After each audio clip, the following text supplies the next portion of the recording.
యేసుక్రీస్తు ప్రభువారు బైబిల్ ప్రకారంగా దేవుడు.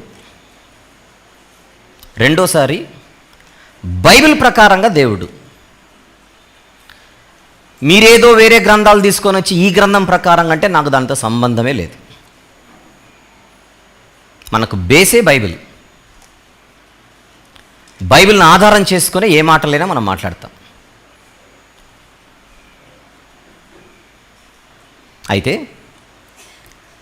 యేసుక్రీస్తు ప్రభువారు దేవుడు అని చెబుతున్నటువంటి వచనాలు ఏవైతే ఉన్నాయో బైబిల్ గ్రంథమందు, వాటిని జాగ్రత్తగా మనం పరిశీలించినప్పుడు ఏ ఇబ్బంది లేకుండా ఆయనను మనం దేవునిగా కళ్ళు మూసుకొని నమ్మేయవచ్చు. అందులో యోహాను సువార్త 1వ అధ్యాయం 1వ వచనం, తీతు గారికి వ్రాసిన పత్రిక 2వ అధ్యాయం 13వ వచనం, యెషయా గ్రంథం 9వ అధ్యాయం 6వ వచనం, ఇలాంటి ఎన్నో వచనాలు మన కళ్ళ ముందు కనబడుతూ ఉంటాయి. వాటిని ఏదో అనుమానంతో మనం చూస్తే ఇబ్బంది. అయితే బైబిల్ని పరిశోధించేటప్పుడు జాగ్రత్త వహించడం మాత్రం చాలా ముఖ్యమే, అందులో సందేహమే లేదు. బైబిల్ చదివేటప్పుడు మనం జాగ్రత్తలు వహించడంలో తప్పేం లేదు. ఈ సందర్భంగా నేను దేవుని కుమారుడు అనగా ఏమిటి అనే ఈ అంశంలోని 4వ భాగములోనికి నేను ప్రవేశించే ముందుగా మిమ్మల్ని అందరినీ బైబిల్ తెరిచి ఒక వచనాన్ని చూడవలసిందిగా మనవి చేస్తున్నాను. తీద్దాం. దేవుని కుమారుడు అనగా ఏమిటి అన్న ఈ అంశంలోనికి నేను కొద్దిసేపు అయిన తర్వాత నేను ప్రవేశిస్తాను. దానికంటే ముందు అందరూ కూడా బైబిల్ తెరిచి ఒక వచనాన్ని తీసి చూడవలసిందిగా మనవి చేస్తున్నాను. పేతురు గారు వ్రాసిన 2వ పత్రిక, పేతురు గారు వ్రాసిన 2వ పత్రిక, పేతురు గారు వ్రాసిన 2వ పత్రిక 1వ అధ్యాయం, అందులోని 11వ వచనం ఎవరైనా చదవగలిగితే, అందులోని 11వ వచనం అందరూ తీయండి, ఒక్కరు చదవండి.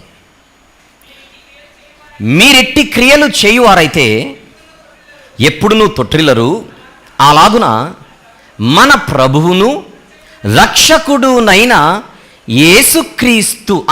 అక్కడ వరకు చాలు. ఈ వచనంలో దయచేసి అందరూ కూడా మన ప్రభువును రక్షకుడునైన యేసుక్రీస్తు, ఆ ఒక్క లైన్, ఆ ఒక్క ముక్క మాత్రమే, ఆ ఒక్క పార్ట్ మాత్రమే జాగ్రత్తగా చూసి అందరూ కలిసి చదవండి అన్నమాట. మన ప్రభువును రక్షకుడునైన యేసుక్రీస్తు. ఉందా మీ బైబిల్? ఇలాగనే ఉందా? రైట్, అలాగనే ఉంది కనుక ఒకసారి నేను మీకు స్క్రీన్ మీద ఈ విషయాన్ని చూపిస్తున్నాను. చూడండి, మీరు చదివిందే స్క్రీన్ మీద ఉంది. మీరు చదివిందే స్క్రీన్ మీద ఉంది. స్క్రీన్ మీద ఉన్నదాన్ని చూసి చదవండి. స్క్రీన్ మీద ఉన్నదానిని చూసి చదవండి. మన ప్రభువును రక్షకుడునైన యేసుక్రీస్తు. ఒక్కసారి ఇంగ్లీష్లో ఏముందో కూడా నెక్స్ట్ ఇమేజ్లో చూద్దాం. చూడండి ఒకసారి. Our lord and saviour Jesus Christ. తెలుగులో ఏమో మన ప్రభువును రక్షకుడునైన యేసుక్రీస్తు. ఇంగ్లీష్లో ఏమో our lord and saviour Jesus Christ. ఇక్కడ కూర్చున్న అందరి దగ్గర ఇంగ్లీష్ బైబిల్స్ ఉండకపోవచ్చు, కానీ మొబైల్ ఫోన్స్ అయితే ఉన్నాయి కనుక మీ మొబైల్ ఫోన్స్లో ఇంగ్లీష్ బైబిల్ ఉంటుంది కనుక ఆ మొబైల్ ఫోన్స్లో ఉండే ఇంగ్లీష్ బైబిల్ చెక్ చేయండి. నేను అబద్ధాలు ఆడుతుండొచ్చుగా పొరపాటున, కనుక మీరు ఇంగ్లీష్ బైబిల్లో చూసినా మీకు అదే కనపడుతుంది. అంటే పెద్ద పారాగ్రాఫ్ అది, లేదా పెద్ద వాక్యం అది. అందులో ఆ ఒక్క ముక్క తీసి మాట్లాడుతున్నాం. మన ప్రభువును రక్షకుడునైన యేసుక్రీస్తు, our lord and saviour Jesus Christ. Done. Telugu మనకొచ్చు, చదివేస్తాం ఈజీగా. ఇంగ్లీష్ కూడా పర్లేదు, మనకు అంతో ఎంతో పరిచయం ఉంది కనుక చదివేస్తాం. కానీ పేతురు గారు ఈ పత్రిక వ్రాసింది ఏ భాషలో? ఒరిజినల్గా గ్రీకు భాషలో. గ్రీకు మనకొచ్చా? రాదు. రాకపోయినా కూడా కనబడుతున్న గ్రీకు భాషను చూసి ఇది గ్రీకు భాష రోయ్ అన్న ఫీలింగ్ అయితే మనకు వచ్చే అవకాశం ఉంది, ఎందుకంటే మన మనుషులమే కనుక. ఒక్కసారి ఈ ఇమేజ్ చూడండి. స్క్రీన్ మీద నేను తొందర ఏం పడను, చూపిస్తున్నాను, జాగ్రత్తగా చూడండి. స్క్రీన్ మీద మీకు ఇంగ్లీష్లో ఉన్నాయి. Of the lord of us, the lord of us అన్న అవర్ లార్డ్ అన్న ఒకటే. ఒకసారి ఇంగ్లీష్లో of the lord of us and saviour Jesus Christ, ఇక్కడ ఇంగ్లీష్ రెడ్ కలర్లో ఇంగ్లీష్ పదాలు ఉన్నాయి చూడండి, రెడ్ కలర్లో ఇంగ్లీష్ పదాలు ఉన్నాయి. ఆ ఇంగ్లీష్ పదాలకు పైనే గ్రీకు పదాలు కనబడుతున్నాయి. ఆ ఇంగ్లీష్ పదాలకు పైనే బ్లాక్ కలర్లో మీకు గ్రీకు పదాలు కనబడుతున్నాయి. కానీ మనకు గ్రీకు చదవడం రాదు కనుక మనకు సహాయం చేయడానికి పైన ట్రాన్స్క్రిప్షన్ ఉంది. అంటే ఇది చదవడం, బ్లాక్ కలర్లో ఉన్న అక్షరాలు చదవడం రాకపోయినా వాటిని చదవడానికి పైన బ్లూ కలర్లోని అక్షరాలు సహాయపడుతున్నాయి. బ్లూ కలర్లో ఏమున్నాయి? TOU, tau. బ్లూ కలర్లో ఉన్న చూడండి, బ్లాక్ కలర్లో ఉన్న వాటిని అలా పలకడానికి మనకు సహాయం చేస్తున్నాయి బ్లూ కలర్లో ఉన్నవి, టౌ. నెక్స్ట్ క్యూరియో అని కనబడుతుంది. మీనింగ్ ఇప్పుడు ప్రస్తుతానికి పక్కన పెట్టేయండి, ఇదంటూ ఒకటి ఉందని ఈ పదాలను గుర్తుపెట్టుకోండి. హెమాన్, కాయ్. ఇక్కడ కింద సేవియర్ అని ఇంగ్లీష్లో ఉంది, దానికి పైన సోటెరోస్ అని కనబడుతోంది. జీసస్ అని ఇంగ్లీష్లో ఉంది, ఈసావ్ అని గ్రీక్లో ఉంది. క్రైస్ట్, క్రిస్టావ్. మీరందరూ కూడా స్క్రీన్ మీద రెడ్ కలర్లో ఉన్న అక్షరాలను పైన బ్లూ కలర్లో ఉన్న అక్షరాలను, ఆ పదాలను, రెడ్ కలర్లో ఉన్న పదాలను పైన బ్లూ కలర్లో ఉన్న పదాలను మాత్రమే నేను అలానే స్క్రీన్ మీద ఉంచుతున్నాను. అలా మీరు చూసే ప్రయత్నం చేయండి. ఓహో, ఆఫ్ ద అన్న దానిని ఇలా అంటారన్నమాట గ్రీక్లో అనుకోండి కాసేపు, అంతేనా? లార్డ్ అన్న దానిని ఇలా అంటారన్నమాట గ్రీక్లో, క్యూరియో. ఆఫస్, హెమాన్ అంటారన్నమాట. అండ్ కాయ్ అంటారన్నమాట. సేవియర్, సోటెరోస్ అంటారన్నమాట. జీసస్, ఈసావ్ అంటారన్నమాట. క్రైస్ట్, క్రిస్టో. మీకు అర్థమైందా పాయింట్? Very good. నేను నెక్స్ట్ ఇమేజ్లోనికి వెళ్ళే ముందుగా ఒక్కసారి మళ్ళీ ఈ పదాలను గుర్తుపెట్టుకోండి, అంతే. పైన బ్లూ కలర్లో ఉన్న పదాలను గుర్తుపెట్టుకోండి చాలు. రేపు పొద్దున మళ్ళీ ఎక్కడ కనపడ్డాయి అనుకోండి, హలో అని మీరు అనాలి. ఇంతగానే నేను చూశాను, నిన్ను గుర్తుపడుతున్నాను నిన్ను అని మీరు అన్న ఫీలింగ్ కలగాలి మీకు. రైటా? ఇమేజ్ నెంబర్ 4కి ఇమేజ్ నెంబర్ 5కి డిఫరెన్స్ ఏమీ లేదు, ఇక్కడ రెఫరెన్స్ రాసాం అంతే, ఇంకేం లేదు, ఏం తేడా లేదు. ఇదన్నమాట పేతురు గారి 2వ పత్రిక 1:11. ఇప్పుడు జాగ్రత్తగా వినండి. నేను ఇప్పుడు కాసేపట్లో అంటే జస్ట్ ఒక అర నిమిషంలో ఇంకొక ఇమేజ్ చూపించబోతున్నా. ఆ ఇమేజ్లో కూడా మీరు కొన్ని పదాలు చూడబోతున్నారు. ఏం పదాలు అని అడిగితే, ఇప్పుడు మీరు చూస్తున్న, ఇంతకుముందు స్క్రీన్ మీద చూశారు కదా, అందులో లార్డ్ అని ఎక్కడైతే ఉందో ఆ ఒక్క పదం తప్ప మిగిలినవన్నీ సేమ్ అలానే ఉంటాయి. లార్డ్ అనే పదానికి బదులుగా ఇంకొక పదం వస్తుంది. దయచేసి మీరు జాగ్రత్తగా గమనించవలసిందిగా మనవి చేస్తున్నాను. జాగ్రత్తగా చూడండి. ఆఫ్ ద, టౌ అలాగనే వచ్చింది. లార్డ్కి బదులుగా గాడ్ వచ్చింది అంతే. ఇంతకుముందు ఇమేజ్లో లార్డ్ వచ్చింది, రెడ్ కలర్ అక్షరాలు చూడండి. ఇక్కడ గాడ్ అని వచ్చింది, అక్కడ క్యూరియో అని వచ్చింది, ఇక్కడ థియో అని వచ్చింది.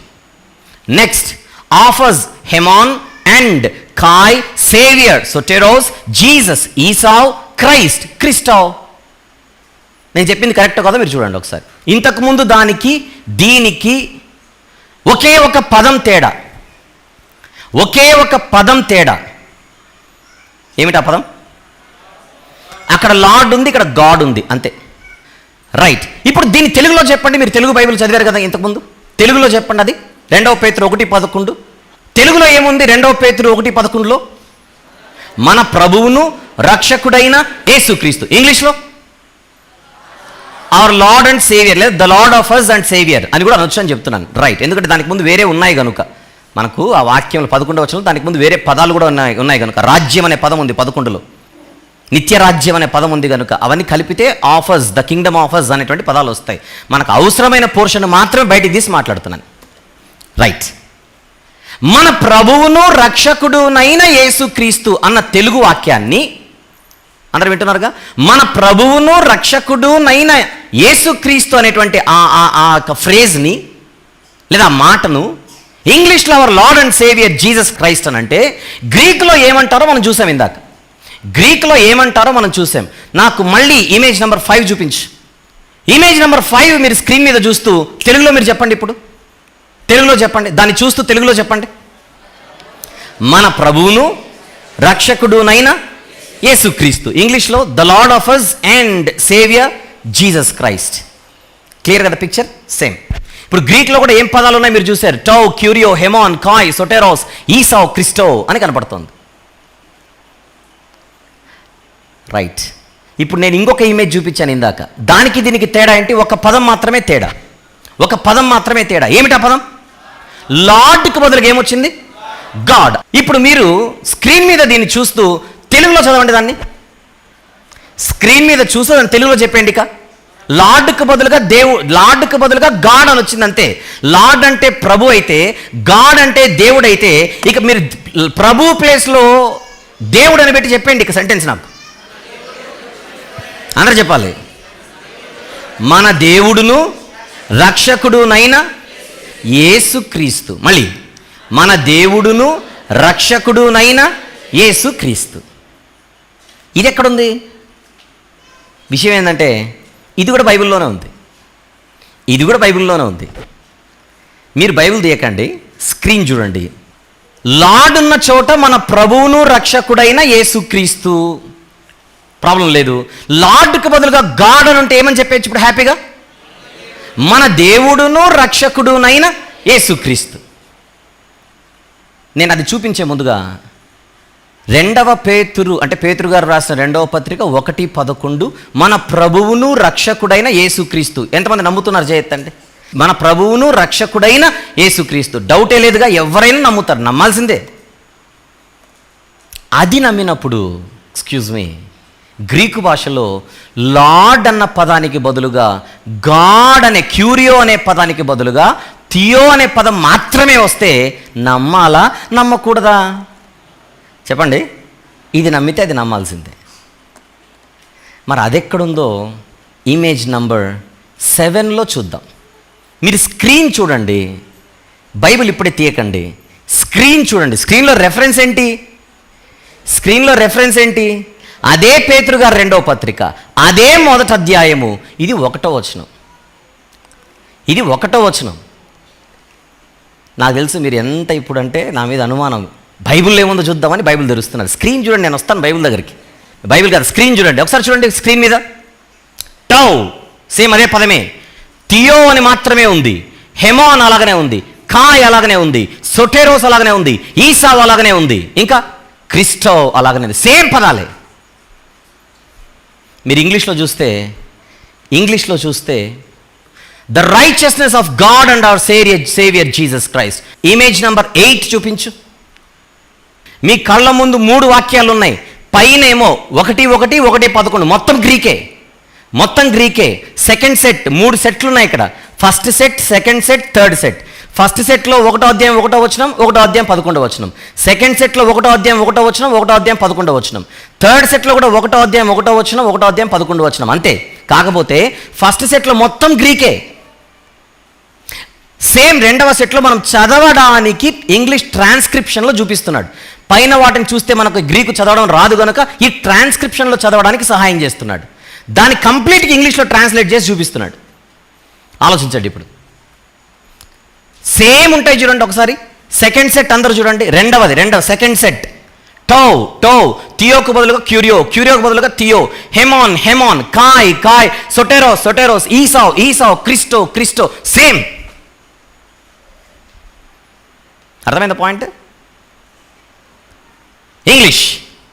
English our God and saviour Jesus Christ. 1వ అధ్యాయం 1వ వచనం. Our lord and saviour Jesus Christ. అర్థమైందా పాయింట్ మీకు? Our God and saviour Jesus Christ 1వ వచనం. Our lord and saviour Jesus. Same అంతే. విషయం ఏంటంటే తెలుగులో మనకు ఏమని కనపడుతోంది? 1వ అధ్యాయం 1వ వచనంలో పేతురు గారి 2వ పత్రిక 1వ అధ్యాయం 1వ వచనం. మన దేవుని యొక్కయు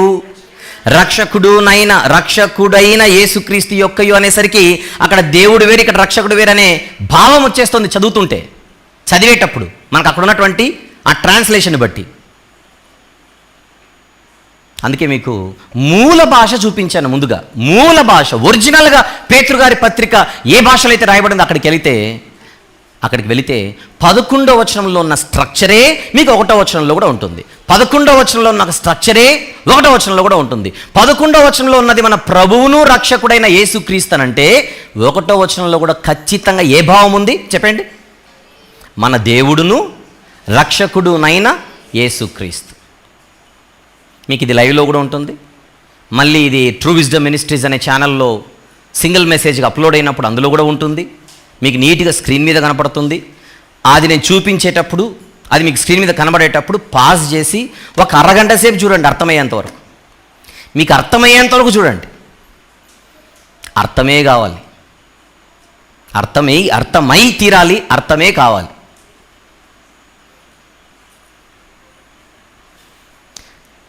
యేసుక్రీస్తు ప్రభును బైబిల్ ప్రభువు అని చూపించింది. నెక్స్ట్ మాట చెప్పండి, దేవుడు అని కూడా చూపించింది. ఎక్కడైనా ట్రాన్స్లేషన్లో ఇబ్బంది ఉంటే మూలాలు చూపించి మాట్లాడాలి. ఇప్పుడు నేను చూపించాగా, మూలాలు చూపించి మాట్లాడాలి. మూలాలు చూపించరు, ఏం చూపించరు? తర్జుమా తప్పు, తర్జుమా తప్పు, తర్జుమా తప్పు అంటే దేని బేస్ చేసుకొని మీరు తర్జుమా తప్పు అంటున్నారు? ఉదాహరణకు యోహాను సువార్త 1వ అధ్యాయం 1వ వచనం. ఫర్ ఎగ్జాంపుల్, ఆది యందు వాక్యం ఉండెను, వాక్యము దేవుని యొద్ద ఉండెను, వాక్యము దేవుడై ఉండెను. అది తెలుగులో ఉంది. తెలుగులో ఏముందో ఇంగ్లీష్లో అలాగనే ఉంది. ఇంగ్లీష్లో తెలుగులో ఎలాగుందో ఒరిజినల్గా గ్రీకు భాషలో కూడా అలాగనే ఉంది. అసలు ఒక దానిని మనం ట్రాన్స్లేషన్ మిస్టేక్ అని అనాలంటే దేని చూపించి అది తర్జుమా తప్పని చెప్పాలి? మూలం చూపించాలి. మూలమే చూపించకుండా తర్జుమా తప్పనేస్తారేంటి? దానియేలు గ్రంథ వివరణలో 70 వారాల గురించి చెప్పేటప్పుడు ఇలాంటి మూలాలు చూపించి నేను చెప్పాను, మీకు గుర్తుంటే. దానియేలు గ్రంథంలో ఉన్న 70 వారాల వివరణ గురించి నేను చెప్పేటప్పుడు అక్కడ ఉన్నటువంటి ట్రాన్స్లేషన్కి సంబంధించిన జాగ్రత్తలు ఎంత జాగ్రత్తగా తీసుకోవాలి, ఎంత జాగ్రత్తగా వాటిని స్టడీ చేయాలి అని మూలాలు చూస్తే కానీ 70 వారాలు అర్థం కాదు మనకు. అందుచేత బైబిల్ పరిశోధనల్లో తెలుగు ఒక్కటి ఉంటే సరిపోతుంది, ఇంగ్లీష్ వద్దనట్లేదు. తెలుగు ఉంటే సరిపోతుంది, ఇంగ్లీష్ చదవకూడదని చెప్పట్లేదు మనం ఎక్కడ కూడా. ఇంగ్లీష్ తెలుగు ఉంటే సరిపోతుంది, ఇంకేది కూడా చదవకూడదని చెప్పట్లేదు. పరిశోధనలో లాంగ్వేజ్ ఫ్యాక్టరీ అనేది కూడా చాలా ముఖ్యమైనది. పరిశోధనలో భాషకు సంబంధించినటువంటి విషయం కూడా చాలా కీలకమైంది. కానీ ఆ జాగ్రత్తలు తీసుకునేటప్పుడు నువ్వు మూలం చూపించి, ఇదిగో మూలంలో ఇలాగుంది కానీ తెలుగులో ఇలా ఉంది, మూలంలో ఇలాగుంది కానీ పలానా చోట ఇలాగుంది, అందువలన ఇది జాగ్రత్తగా ఉండాలని నువ్వు చెప్పు. యోహాను సువార్త 1:1 నీకు మూలమే చూపించకుండా మాకు తర్జుమా తప్పు అనేస్తారేంటి? పైపెచ్చు ఇంకొక కొత్త పాట ఏంటంటే, నువ్వు చూపిస్తున్న గ్రీకు ఒరిజినల్ గ్రీకు కాదు అని కూడా ఒక పాట పాడతారు. పోనీ మీకు తెలిసిన ఒరిజినల్ గ్రీక్ ఏంటో మాకు చూపించండి. నేను చూపించే గ్రీకు నీకు గ్రీకు కాదన్నప్పుడు, నేను చూపించే గ్రీక్ లాంగ్వేజ్ కాదు, అది ఒరిజినల్ గ్రీక్ లాంగ్వేజ్ కాదని మీరు నన్ను అంటున్నప్పుడు, మరి మీకు తెలిసిన ఒరిజినాలిటీ ఏంటో నాకు చూపించండి. ఆ పుస్తకాలు తీసుకొని రండి.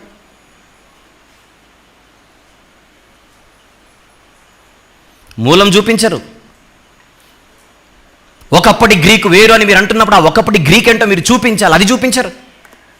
ఏది చూపించకుండా తర్జుమా తప్పు. ఎక్కడి పాట ఇది?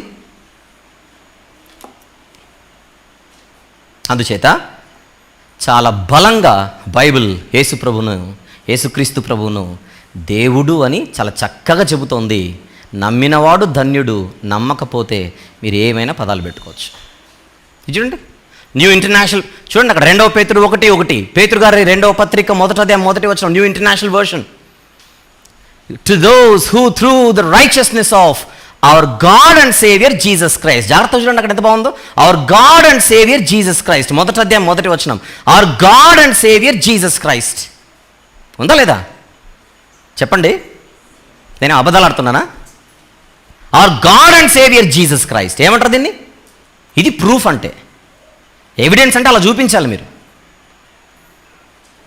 ఇప్పటికే చాలా చాలా చాలా చాలా తప్పులు చేసేశారు. దేవుడు కాదు అని చెప్పి నమ్మించి బ్రతికున్నప్పుడే సరిదిద్దుకుంటే, ఈ విషయంపై బ్రతికున్నప్పుడే సరిదిద్దుకుంటే దేవుని చల్లని చూపు అనేది ఒకటి ఉంటుంది.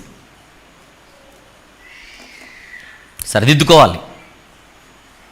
తెలియని వారికి మనం ఏది చెప్పినా కూడా గుడ్డిగా నమ్మేవారికి ఇవన్నీ మనం చెప్పుకోవచ్చు. అది కాదు కదా పాయింట్.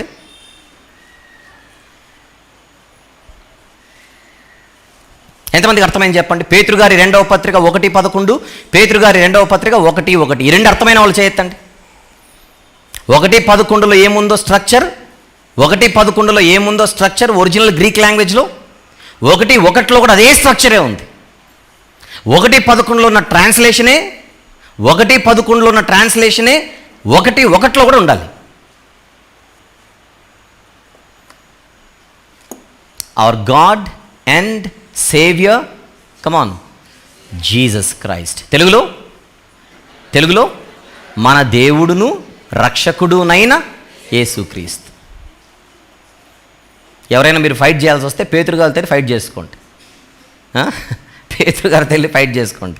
అందరిని కూర్చోబెట్టి చెప్తాడు ఇప్పుడు ఆయన. అందరిని ఒకటేసారి కలిపి వేలకు మందిని కూర్చోబెట్టి చెప్పిన చరిత్ర అయింది. వండర్ఫుల్. ప్రియులారా, వెళ్దాం. ఈ రాత్రి మరిన్ని సంగతులు నేర్చుకోవడానికి మనం ముందుకెళ్దాం. ఇంతవరకు మీకు చూపించింది ఆయన దేవుడు అని మనం నమ్మడానికి మరింత బలాన్ని చేకూర్చే బైబిల్లోని మరొక వచనాన్ని మీకు బహుమానంగా ఇచ్చాను అనుకోండి. కాసేపు పేతురుగారు రాసిన 2వ పత్రిక చూడకుండా చెప్పేది 1వ అధ్యాయము 11వ వచనం. 11వ వచనం నీకు అర్థమైతే 1వ వచనం అర్థమై తీరాలి. మూల భాషను ముందు పెట్టుకొని ఇది క్రీస్తు శాస్త్రానికి సంబంధించిన అంశాలలో ఒక ప్రాముఖ్యమైనది.